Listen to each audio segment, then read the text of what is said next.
have here at Plan Commission tonight, members Larry Fruth, Rick Fry, Sue Wines, Mayor Shaw, Ron Grimm, myself, Doug Valmer, and Jerry Borton is normally here, but he's not going to be here tonight. Sitting next to me is special counsel for this meeting for the city, Attorney Mark Higgins, and city employees. We have Dennis Richardson is going to participate also.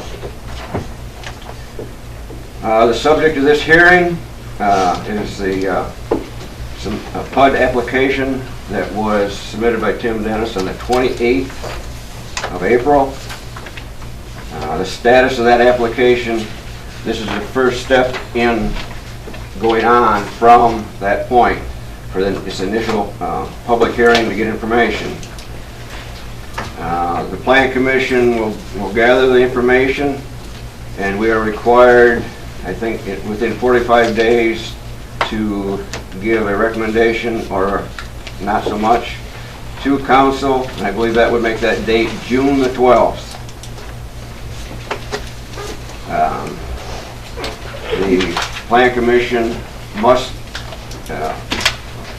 inform Tim of what's been decided no later than 31 days from today's public hearing, which would make that date June the 19th. We'll stop right there. Anybody's got a cell phone that's got it turned on, please turn it off, or put it on mute, please. Just a distraction. There's some recusal matters that we need to take care of. Any member on this board that has a conflict of interest in this process has been asked, or will be asked, if they're going to recuse themselves or not. My name's Doug Balmer. I will recuse myself of voting on any proposal that is made. I will not take part in any discussion as far as asking questions or keeping information, because I can't be part of by recusing myself. And the reason that I do is because Tim buys a lot of material for me, so I think it's a conflict of interest. Jerry Borton called me this morning. He will recuse himself also. Basically, he works for F&M, and Tim's financing is pretty much handled by F&M. Rick Fry, will you or will you not recuse yourself? From legal advice, yes, I have to. Okay. Ron Grimm, will you recuse yourself? Yes. And the reason for Ron is that he works for Bannister Excavating, and they do a lot of excavating for Tim. The order of these proceedings will be, first, Dennis Richardson, the city engineer, will regard his findings relative to the application. So, Dennis, if you want to give that information. Okay. Briefly, my responsibilities are things that are buried and unseen: the water, the sanitary sewer, storm sewer, roads that you can see. Water is not an issue in the subdivision.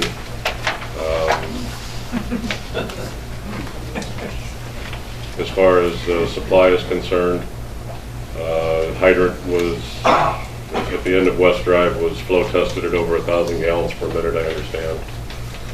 Sanitary sewer should also not be an issue. The infrastructure out there is not brand new by any means, but it's not as old as lots of sewers are in the city.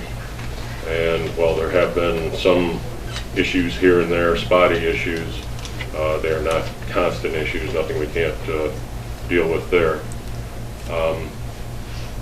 When I sign off on any preliminary plat, I always reserve the storm sewer situation as far as following our storm sewer detention policies. But I can tell you that we've worked with Bell Engineering in the past, and I don't anticipate any major issues there, nothing we can't engineer ourselves out of. And there was just one other minor thing about the design of the sanitary sewer collection system. There's one sharp angle that I think they can smooth out, and that should be okay. I think that's been, no, that one hasn't been fixed yet. No.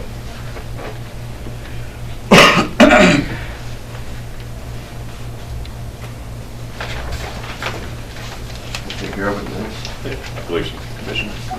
Anybody on the commission have any questions of Dennis at this time?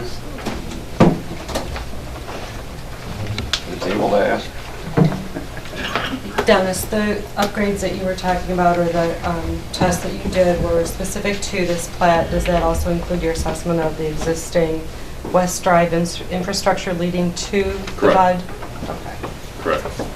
The water can come in from two different places, as I understand it, and will, which is a good situation. It creates a loop.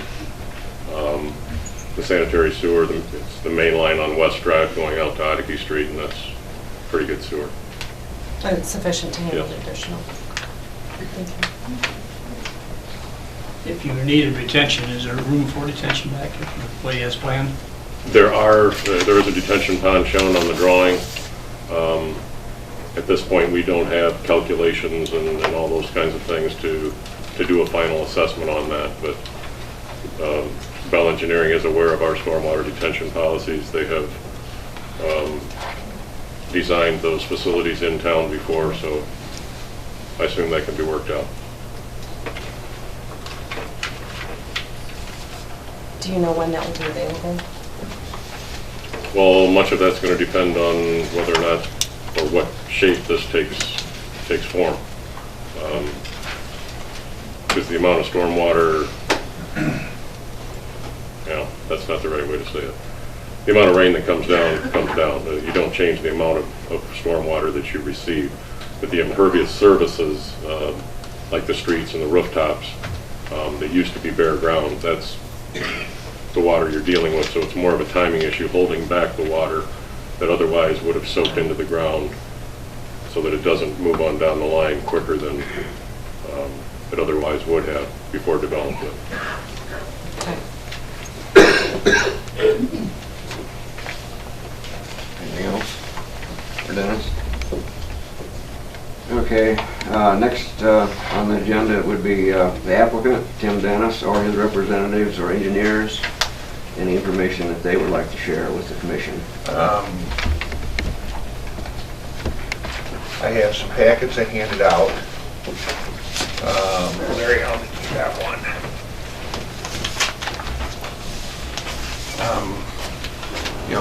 I got to speak at last meeting. I guess at this point, I think I'm mostly going to have answers for their questions or concerns. So maybe it's best to let their spokesman go first, and I can take notes and then try to answer the different things they're worried about.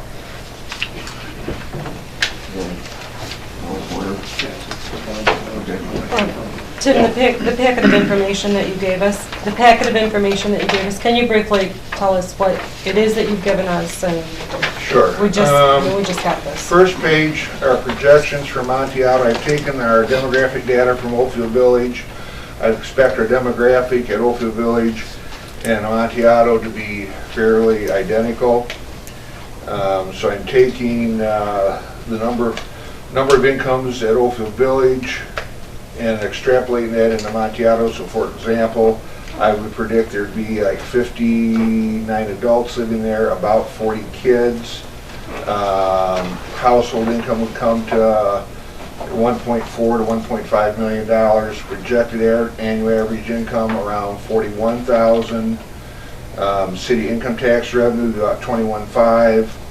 Annual property tax revenue somewhere around $60,000. Annual water and sewer revenue. This was a sheer guess, and I got the information from Robin, and I didn't. The $21,000 is an educated guess. I don't have the data. I haven't summed up the data to verify that. One-time sales tax revenue during construction, about $148,000, $150,000. Projected annual sales tax revenue from these families that would then be living in Waseon would be around $26,700. I was trying to find an economic impact number to figure if you have 35 new households living in the area, how much impact that makes, and I just couldn't find a simple number for that. Next page is a summary of lot coverage where I'm showing, there's a chart about, see the chart with the colors? I I'm trying to highlight there that I'm taking the minimums and maximums from the various zoning districts. I'm putting them on a chart for the use of the planning commission. There's some notes there about our square footages, the amount of green space, coverage. If you go to the bottom table, that table there, I list, see the size, first is the size of the complex. I've grabbed a different multifamily from around the community. Newcomer Place is listed here, that's all 0 lot line homes, but we operate it as a complex, so it depends how you want to treat it, if you want to consider it multifamily or not. I have the number of units. Now that number of units on Newcomer, that's a built out number, that's not what's there now. I have the number of units per acre. For example, Fairwood, Ironwood, Auto Arms, the condo, that whole group there, there's approximately 12 units per acre. This home's at 1,300 feet from the end of West Drive, where the Montiato property starts, to the farthest point is nominally 1,300 feet. The next chart tells you how many homes are within 1,300 feet of various multifamily places around town. For example, Montiato and Oldfield Village combined, there's 72 houses. Montiato itself, 66 houses. For example, Fairview, Ironwood, Auto Arms condos, there's 108 homes within 1,300 feet. This, you go through the chart. I got the number of homes that are adjacent. Montiato, Oldfield Village combined have 18 homes adjacent to it, but I'd like to remind you it's a fairly large property, 20.1 acres, which would make it bigger. More than double the size of any of the other multifamily in Waseon. This next page, the one with all the black circles, I drew a circle around a 1,300 foot radius circle around all the different multifamilies in Waseon. And if you don't build anything within 1,300 feet of multifamily, there is not much of Waseon left.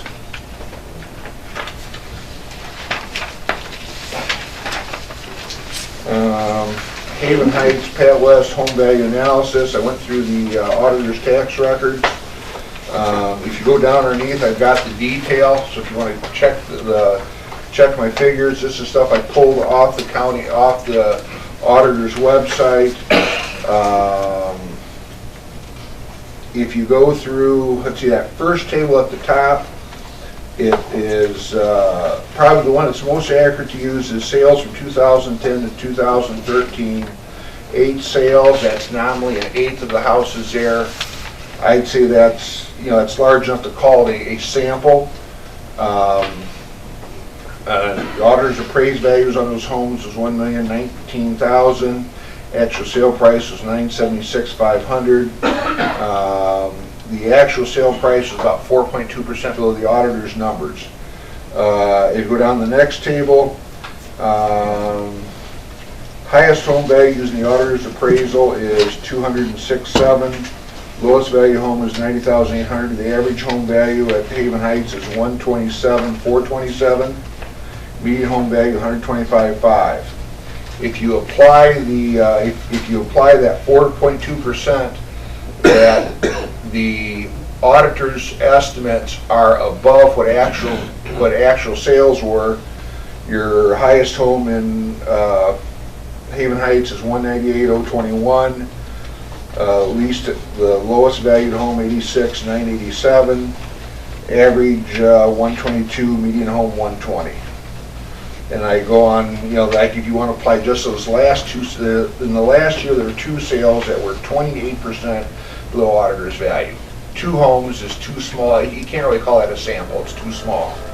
If you did apply it, there's another column, the home values in Haven Heights.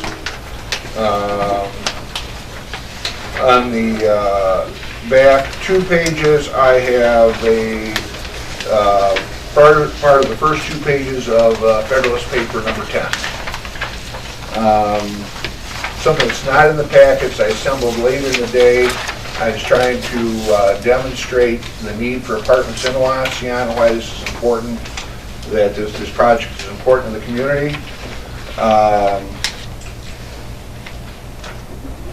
Year over year, okay, January, inquiry calls in January, years over 50. Now this, if somebody knew us and just called in on my cell phone or called in on our regular office number, they wouldn't be on here. These would be people who would be calling in on our call service, where we keep track of how many calls we receive, how long. 81 in this past January, 50 a year ago. In February of 13, 42 calls, 108 in February of this year. In March of 13, 39 calls, 100 calls in March of this year. April, year ago 67, this year 94. May obviously is not done. Last year, May, 58 in the whole month. So far, we've had 61 call through, whenever we ran this report about 5 p.m., we'd had 61 calls so far in May. What I'm trying to demonstrate with that is we're having many more inquiries, much more demand for apartments. And then I have an occupancy chart where I'm giving our percentages. There's a lot of detail to it to speed it along.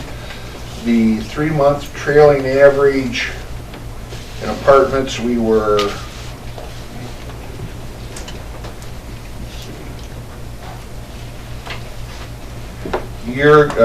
January of 13, 85%, up to 92% the last, this past January. February 84.9, now 97.4. March 13, 91.6. March of this year, 97.1. April of 13, now again, this is a 3-month trailing average that moved at that, doing that trailing average, it levels out some of the spikes from a particular month. April of 13 was 90.6, this past April 98.1, which anything over 96%, you're awfully close to what is a practical being full. By the time you have some people moving out, some people coming in, it's hardly much over 96%. And so what I'm trying to demonstrate is that, I mean, here is hard data to prove that we need more places for people to live in Waseon. Our number of calls is up significantly, and part of this number of calls being up, people aren't finding what they're looking for, so they're continuing to call. And being at, if we're at 98%, I mean, that is a practical full. We need more places. Waseon needs more places for people to rent. Is in the interest of the community to have more residences where people can come here and live and work and pay their taxes, raise their families. Okay, anybody from the committee have any questions for Tim at this time?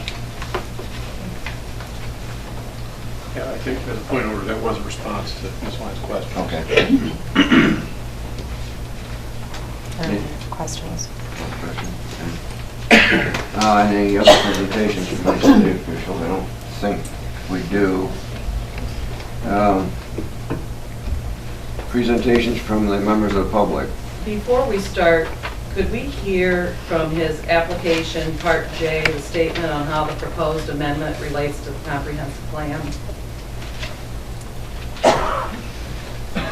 In his application, he's supposed, okay, I was told by Tom Hall that this procedure is out of 1116 amendment. Is that correct? And Part J calls for a statement on how the proposed amendment relates to the comprehensive plan. I think I mailed that into Tom, or dropped it off. We just don't have copies of it to know. I just wanted to hear it before we started. Tom had surgery and he's not here, so I can't get, we'll get that for you, but, he's the only one probably gonna have Can it. I try to answer a question? Sure. Or? Yeah, that's fine. The comprehensive plan calls for medium density housing in that area. One of the issues with the comprehensive plan, it doesn't define medium density. So it leaves that kind of open debate, what's medium density? On one of these charts here, somewhere in here, I have the densities calculated out for where we're at. It's like 6 point, on gross, let's see, gross density, 6.54 houses per acre. And, you know, like for example, the Fairview, Ironwood, Ottawa Arms condos, that is 12 units per acre. Spruce Street is 8.8 units per acre. Darlene? But basically what you're saying is it's meeting the need in the comprehensive plan for more medium density housing. Yes, ma'am. Is your response? Without, I mean. I apologize. That's okay, no, I just, okay. Thank you. Can you explain another item that we're not clear about is on your plan? Okay. Well, This isn't an open forum. This isn't an open forum just yet, okay? okay. All right? Well, it's something that's in his Okay. proposal We- that's not clearly What's the defined. procedure? Okay. Next procedure is from you folks, make your presentation as to what your feelings are at this point in Okay, time. we're ready to do that. Okay. With this bigger group, I hope that you have, Just a few spokespeople. okay, because, you know, everybody here wants to talk tonight. We're not staying till midnight. Yeah. So. We think we've got it. Okay, when you stand also, she needs you to state your name so she can put it in the record, okay? All right, my name is Tom Beachel. I'm a Waseon resident for 20 years now.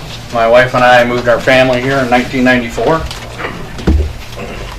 And we looked at properties all around town. I don't know who else these days. Obviously, Pat West Addition, Haven Heights, is an area of town that caught our eye immediately. Was at that point about a little more than 50% developed. Obviously, it's continued to develop as we've lived here. Again, we've got 8 people that are going to address different parts of our comments. I'm going to just give a quick opening statement here addressing several bullet items. Obviously, the main items that we want to touch on tonight is safety and traffic. We have, the Pat West subdivision has one main thoroughfare, one entrance. We have no sidewalks in the subdivision on the main thoroughfare. There's no sidewalks on Oddie Street leading to town, so there's no real purpose for them. However, we have all of our children traveling, walking to the school bus that picks all the children up at the end of the subdivision. With Tim's estimate of approximately 40 additional children, that's going to become a significant safety issue, along with the additional traffic that approximately 2 cars per residence is going to mean.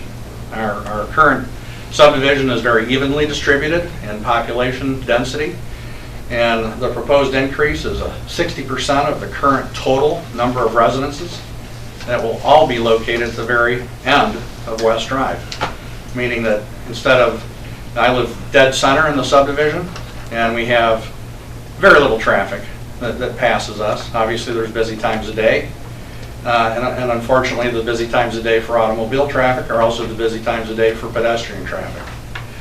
Property value assessments. Tim touched on this. We currently have 61 homes at a conservative estimate of $125,000. That's $7.625 million. Homeowners. We're invested in the community. We don't, most of us have been here for many years, so obviously like any other subdivision, there's people do come and go, but the stability of our residential base compared to any rental development you want to look at is substantially different. And some of the issues that are associated with that, we will be pointing out tonight in more detail. All of our property was zoned R2 when we purchased it, as well as the undeveloped property was zoned R2. Of course, that's the assumption that our zoning and planning commission are going to uphold this R2 zoning requirement so that our investments are both protected and our quality of life is preserved.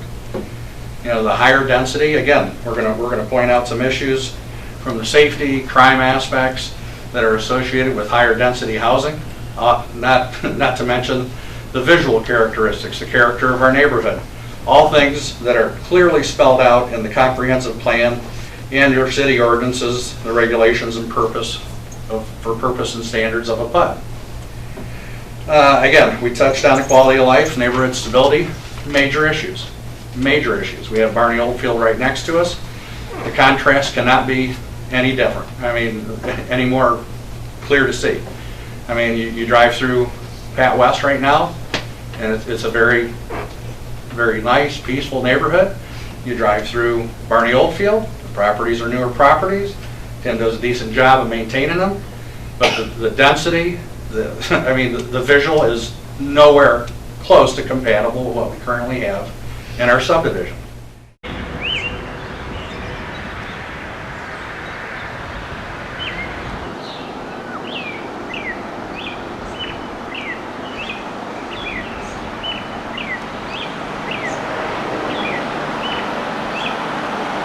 Hi, my name is Mary Ritter. I've lived in the Pat West subdivision for 30 plus years. We were the second house to be built out here. I can honestly tell you it's always been a very pleasant subdivision. Being that I live right on the corner of South Haven Lane and West Drive, I do see the kids that get off the bus, and there are a lot of kids.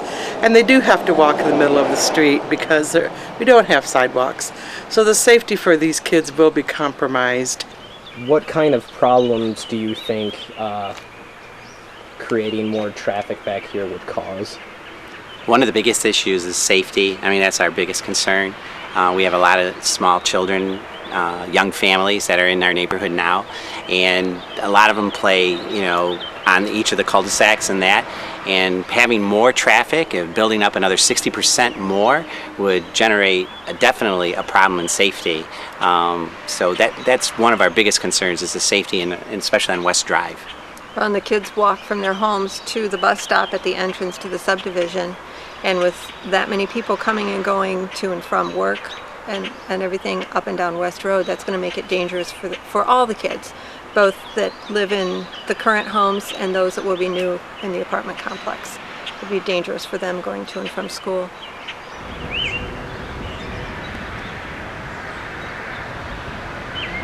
What was the biggest draw for you to want to move to Pat West subdivision? Well, for myself, I noticed that it was a nice, quiet neighborhood, had a nice blend of young families, middle-aged families, older people. Everybody gets along, and everything is well-maintained, quiet, and a safe neighborhood for us to raise our kids in. What is your biggest concern with Tim Dennis building apartments back behind Pat West subdivision? Well, we really have three main concerns, and I just summarize what we said at the council meeting the other night. The first concern is that it violates the city ordinance and the comprehensive plan. Second thing is the traffic and safety issues, which are huge. As you can see, there's one artery in and out of the subdivision. That development that he's talking about would be located at the very end of the subdivision. And the third item is this dangerous precedent. And what I mean by that is that we're talking about putting 37 units in a subdivision in 6 acres compared to 60 homes on 29 acres. And once those modular rental homes are put back there, that precedent is set. And any developer at any time will be able to put that kind of development in any subdivision in this town. And that's our biggest concern, or those are our biggest concerns as citizens here in Wauseon. We want to keep this city people take to heart, and we just feel that's a bad precedent. What was the biggest reason for you wanting to move to Pat West subdivision? Well, you know, that's a great question. I mean, my wife has worked at IAC for many years, and at the time I worked in Napoleon, and then I started working in Toledo. And even though I've worked in Toledo for the last 15 years, I've commuted to Toledo for 15 years because I love this town. I love this subdivision. It's peaceful. It's small town America, and quite frankly, we like to keep it that way. And that kind of development is going let's face it, it's just going to set a dangerous precedent. It's going to ruin it for everybody else in this town. Tim likes to say there's not enough rental property, and that may be true for his rental property, but as an aggregate, he has no statistics to support that allegation that there's not enough rental property. He always just talks about his rental property, which that may be true, but that's not the case in the whole town. But Wallaceon is just a great community. I raised my kids here. We like it. It's small town, low crime, and we just think it's a great place to raise kids and live. We have a nice subdivision here. It's quiet, peaceful, and I bought my house in here so that I could retire in peace and quiet. And the thing that gets me is Tim Dennis says that he wants to do it for the betterment of Waseon. There's 7 acres right down across from the VFW for sale that he wouldn't be bothering any of us here. Why doesn't he go build there and stuff? I don't understand. And then he has workers that ain't from this area, from the town. He don't even live in town. He don't vote for the mayor or nobody else. We do here. We take good care of our houses, our property, and that's my main concern, is letting the rentals in and getting more traffic, and it's unsafe. It's not for the betterment of the community. It puts our community down and lowers our property values. That's what I don't like. Another point, Tim keeps mentioning that there's such a high demand for rentals in Waseon, and as a community, Waseon already exceeds the state average. The state average is 29% of rental units to home ownership, and Waseon is currently at 30% based on the latest published data that I've been able to find from the last census, I believe. And again, it's not that we object to additional developments, but not inside our subdivision. It's not what we're zoned for, and there's plenty of available space within the city, close to city infrastructure and resources, that would be much more appropriate locations for this type of development. Yeah, my name is William Rogers. I'm just one of the many citizens that was kind of a little frustrated with what's going on with Tim Dennis's proposal up there in the Pat West Edition. I do not own any property up there, but I own property in other current neighborhoods that are within the city limits of Waseon, and we just have concerns with how the development's going. Our biggest thing is that when we buy that property, we're buying R1 or R2 and single family neighborhoods where we want to move into. Don't feel that it's really right to have a rental home units come in when it's already set for residential single family homes. I spoke with neighborhoods, other people from neighborhoods from the not only the Pat West Edition, but like Oldfield, Old Orchard, and back behind Old Orchard, and also like Spruce Street, and there's other empty neighborhoods around where there could be potential future growth, and we're just concerned too that if it would continue, that this would set precedents for other developers to even come in. My name is Dawn Torbett, and I have a couple of concerns with the addition that Mr. Dennis is thinking about putting in the back of the subdivision. One is the water pressure. They say that the water pressure is okay. We live back here and the water pressure isn't okay. It's not the same as what's towards the front of the subdivision. And another issue is the traffic. You're going to have twice as many coming from way in the back all the way through, and turning off of North Cornell onto West Drive sometimes can be tricky if you got someone who's not paying attention and coming down the road real quick. It's hard to see around the pine trees and you got to creep out. So those are my two major concerns. My name is Susan Short, and my biggest concern about the planned unit development is that it doesn't seem to follow any of the existing city code or ordinances for what is required to put one in. It doesn't meet many of the city's goals. It directly contradicts about 10 goals in the comprehensive plan, and we just don't feel this is an appropriate change to be made at this point in time. Probably the biggest concern is the difference in traffic and the additional crime factor that it's going to bring into our neighborhood. We've lived in Pat West Subdivision almost 22 years. We chose it because it was a nice, friendly, quiet neighborhood. It was a great place to raise kids and to enjoy neighbors and to just be a part of the small town community that Waseon is.